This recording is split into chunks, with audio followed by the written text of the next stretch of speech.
Perlawanan etnis Tionghoa terhadap VOC.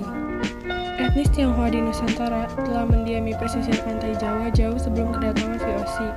Mereka tersebar di berbagai daerah di Nusantara, seperti Semarang, Surabaya, dan Sunda Kelapa, Jakarta sejak masa Kerajaan Hindu Buddha Nusantara. Ketika awal VOC datang di Nusantara, etnis Tionghoa pun menjalin hubungan baik dengan mereka. Hubungan baik antara VOC dan etnis Tionghoa berubah memanas ketika Yohanes Kempach menjadi Gubernur Jenderal VOC pada 1984 sampai 1691. Kempach mengeluarkan kebijakan untuk membatasi masuknya orang Tionghoa ke Batavia.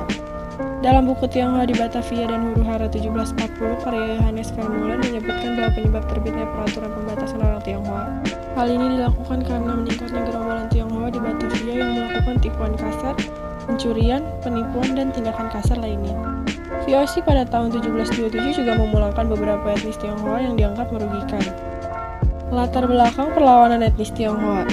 Dalam buku Pembantaian Pasal 1740, Tragedi Berdarah Angke 2005 karya Wijaya Kusuma Hembing, latar belakang perlawanan etnis Tionghoa terhadap VOC yaitu adanya pembantaian yang dilakukan VOC terhadap etnis Tionghoa di Batavia pada Oktober 1740 yang menewaskan lebih dari 10.000.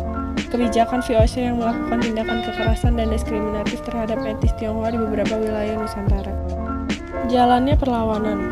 Perlawanan etnis Tionghoa terhadap VOC dibantu oleh kalangan bangsawan Mataram yang kontra terhadap Pakubuwono II dan VOC. Perlawanan etnis Tionghoa di wilayah Mataram dipimpin oleh Raden Mas Garendi, Sunan Kuning, Raden Mas Said, dan Kapiten Sepanjang. Perlawanan tersebut dinamakan dengan Geger Pacinan dan menimbulkan kekacauan yang meluas hingga pesisir Jawa. Sunan Kuning dan pasukannya berhasil merebut Keraton Kasunanan dan Kartasura pada pertengahan 1742. Melihat kondisi yang genting tersebut, VOC menggunakan kekuatan penuh untuk mengatasi keadaan. VOC juga bersekongkol dengan Cakraningrat IV dan Pakubuwono II untuk meredam perlawanan. Pada November 1742, Kartasura yang diduduki oleh Sunan Kuning dan pasukannya diserang oleh aliansi VOC, Cakraningrat IV dan Pakubuwono II. Aliansi VOC berhasil merebut kembali Kartasura dan memaksa Sunan Kuning melarikan diri bersama pasukannya. Akhir perlawanan.